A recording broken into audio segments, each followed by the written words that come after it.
नमस्ते प्रिय साथियों, स्वागत है एक और नई कहानी में। आज की कहानी है धोखेबाज पत्नी। कहानी पसंद आए तो लाइक शेयर जरूर कीजिएगा। चैनल पर नए हो तो प्लीज चैनल को सब्सक्राइब कर लीजिए। बहुत पुराने समय की बात है। एक प्रदेश में एक व्यापारी ने प्रेम विवाह किया। तब प्रेम विवाह करना कोई आम बात नहीं थी, लेकिन फिर भी व्यापारी और उसकी प्रेमिका, जो उसकी धर्म पत्नी बन चुकी थी, उनका सच्चा प्रेम देखकर लोगों ने उन्हें स्वीकार कर लिया और लोग उनके प्यार की मिसाल देने लगे। वो दोनों आपस में बहुत प्यार करते थे और काफी खुश थे। लोग ये देखकर हैरान रह जाते कि उन दोनों में कभी किसी भी चीज को लेकर लड़ाई नहीं होती थी। व्यापारी और उसकी पत्नी ने अपने प्यार की रोशनी सदा रोशन रहे, इसलिए एक नियम बनाया था। उन दिनों लोग रात को छतों पर मशाल जलाया करते थे, ताकि घर आंगन में उजाला रहे और सोने के समय उन्हें बुझा देते। उन दोनों ने भी यही तय किया कि जब तक साथ रहेंगे तब तक उनके घर की मशाल जलती रहेगी। अब रात होते ही पूरे प्रदेश में अंधेरा हो जाता, लेकिन एकमात्र इस व्यापारी का घर रोशनी से जगमगाता। उस प्रदेश का राजा एक बड़े महल में रहता था। हर रात को सोने से पहले वो अपनी रानी के साथ महल की छत पर जाकर आसमान के नजारे देखता। एक बार जब राजा अपनी रानी के साथ छत पर चांद सितारे देख रहा था, तब दोनों की नजर एक जगमगाते घर पर पड़ी। राजा और रानी दोनों ही उसके बारे में बात करने लगे। राजा ने कहा कि ये उस व्यापारी का घर है जो प्रेम विवाह किया है, और इस प्रेमी जोड़े में पति समझदार है, इसलिए उनका साथ अच्छे से चल रहा है। रानी राजा से सहमत नहीं थी। रानी का कहना था कि जरूर पत्नी ही ज्यादा समझदार होगी और वो पति के और उसके घर वालों की गलतियों को नजरअंदाज कर देती होगी। इसके बिना उनके परिवार का इतने अच्छे से चलना संभव नहीं है। राजा रानी की चर्चा बहस में और बाद में झगड़े में बदल गई। अंत में राजा ने कहा कि हम क्यों झगड़ा करें, एक काम करते हैं, उनकी परीक्षा लेते हैं, देखते हैं कौन ज्यादा समझदार है। रानी को भी ये सुझाव पसंद आया। राजा ने उनकी परीक्षा लेने के लिए एक योजना रानी को बताई। अगले दिन योजना के मुताबिक रानी ने व्यापारी के घर एक स्त्री को भेजा। वो स्त्री व्यापारी के पास गई और उससे बोली, मैं तुम्हारे लिए रानी का एक संदेश लेकर आई हूँ। वो स्त्री संकोच करते हुए व्यापारी से बोली कि रानी को तुम बहुत पसंद आ गए हो। अगर तुम अपनी पत्नी को छोड़ दो या उसकी हत्या कर दो तो रानी तुमसे शादी करने के लिए तैयार है। उस स्त्री की बात सुनकर व्यापारी को गुस्सा आ गया, लेकिन उसने अपने गुस्से पर काबू रखते हुए उस महिला से कहा कि ऐसी 1000 रानियां भी आ जाएंगी, तब भी मैं अपनी पत्नी को धोखा नहीं दूंगा। तुम मेरी तरफ से रानी से माफी मांग लेना और कहना कि ऐसा प्रस्ताव दोबारा ना भेजें। उस स्त्री ने व्यापारी ने जो कुछ कहा था वो सारी बात राजा और रानी को जाकर बता दी। व्यापारी का ऐसा जवाब सुनकर राजा खुश हो गया, क्योंकि राजा जैसा सोचता था व्यापारी वैसा ही निकला। अब व्यापारी की पत्नी की परीक्षा की बारी थी।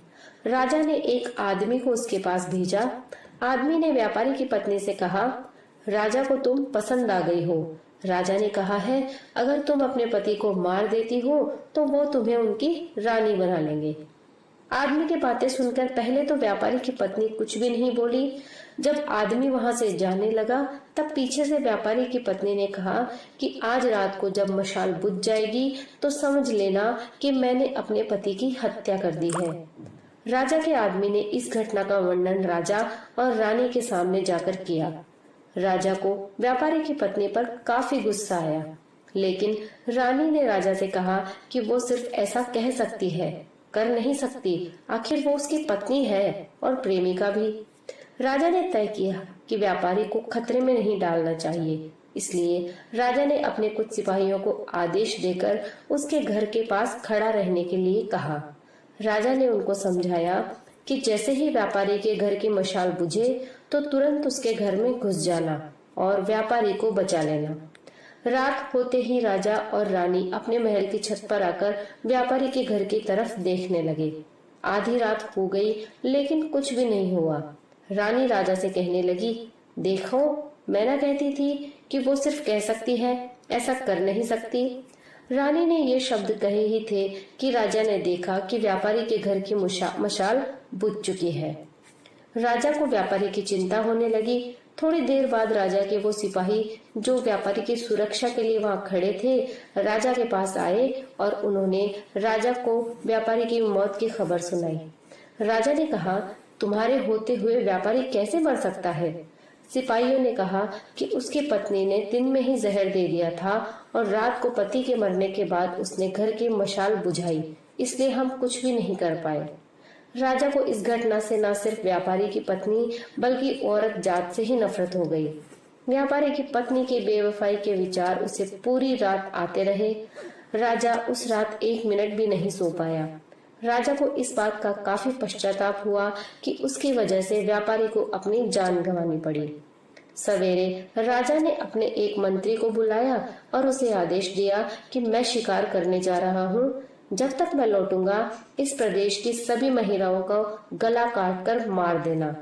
राजा का ऐसा आदेश सुनकर मंत्री ने राजा को काफी समझाने की कोशिश की, लेकिन राजा उसकी एक भी बात सुनने के लिए तैयार नहीं था और राजा ने उसे धमकी दी कि अगर तुमने ये काम पूरा नहीं किया तो सबसे पहले मैं तुम्हें ही मौत की सजा दे दूंगा।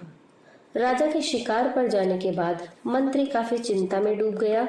जब मंत्री को कुछ भी समझ नहीं आ रहा था तो मंत्री सीधे अपने पिता के घर गया, जो पहले राजा के पिता के यहाँ मंत्री रह चुका था और काफी समझदार था। मंत्री ने अपने पिता को सारी बात बताई। बेटे की बात सुनने के बाद उसके पिता ने उसे कहा कि सबसे पहले तुम कहीं पर छुप जाओ, क्योंकि राजा जब लौटेगा और देखेगा कि तुमने उसका हुक्म नहीं माना है तो वो तुम्हें सजा देगा। मैं देखता हूँ किसी तरह राजा को समझाता हूँ।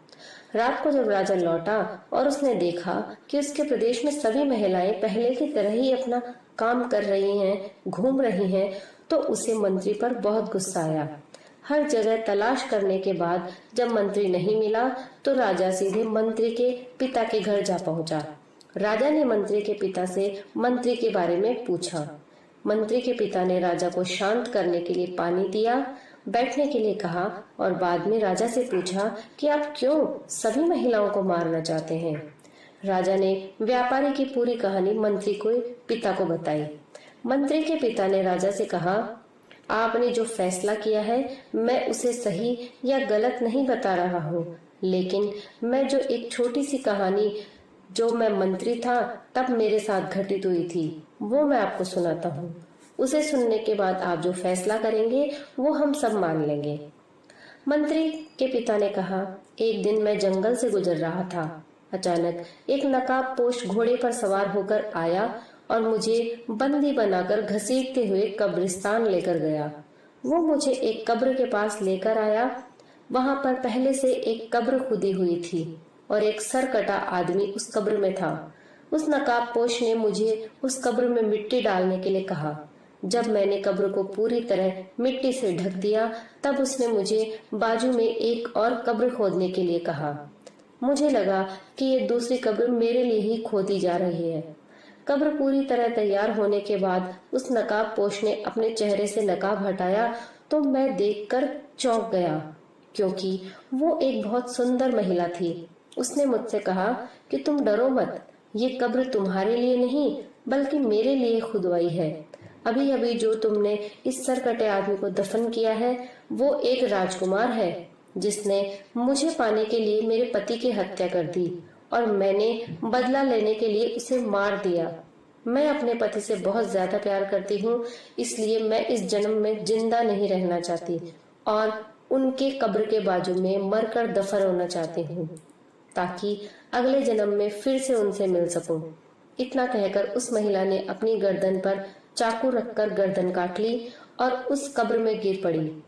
मेरे पास कोई दूसरा उपाय नहीं था, क्योंकि मुझे पता चल चुका था कि वो सिर्फ मुझे अपने आप को कब्र में दफन करने के लिए वहां तक लेकर आ गई थी।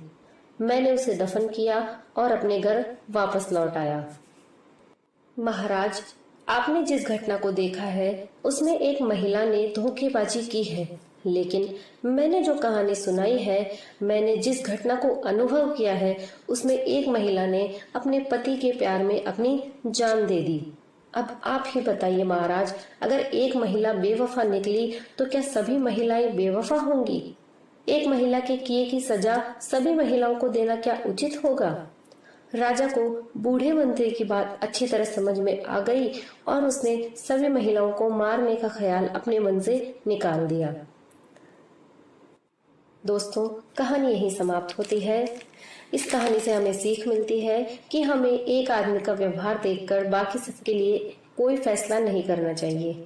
आज के दौर में ये बात बहुत अच्छी तरह से सबको समझनी चाहिए, क्योंकि आजकल ऐसा होता है कि जब प्यार में कोई धोखा खाता है तो वो सभी को, औरतों हो चाहे आदमी हो, सभी को नफरत की दृष्टि से देखने लगता है और सभी को एक जैसा समझने लगता है। आपकी इस कहानी के बारे में क्या राय है, कमेंट में जरूर बताइए। कहानी पसंद आई हो तो लाइक शेयर जरूर कीजिएगा। चैनल पर नए हो तो प्लीज चैनल को सब्सक्राइब कर लीजिए। कहानी सुनने के लिए आप सभी का बहुत बहुत धन्यवाद।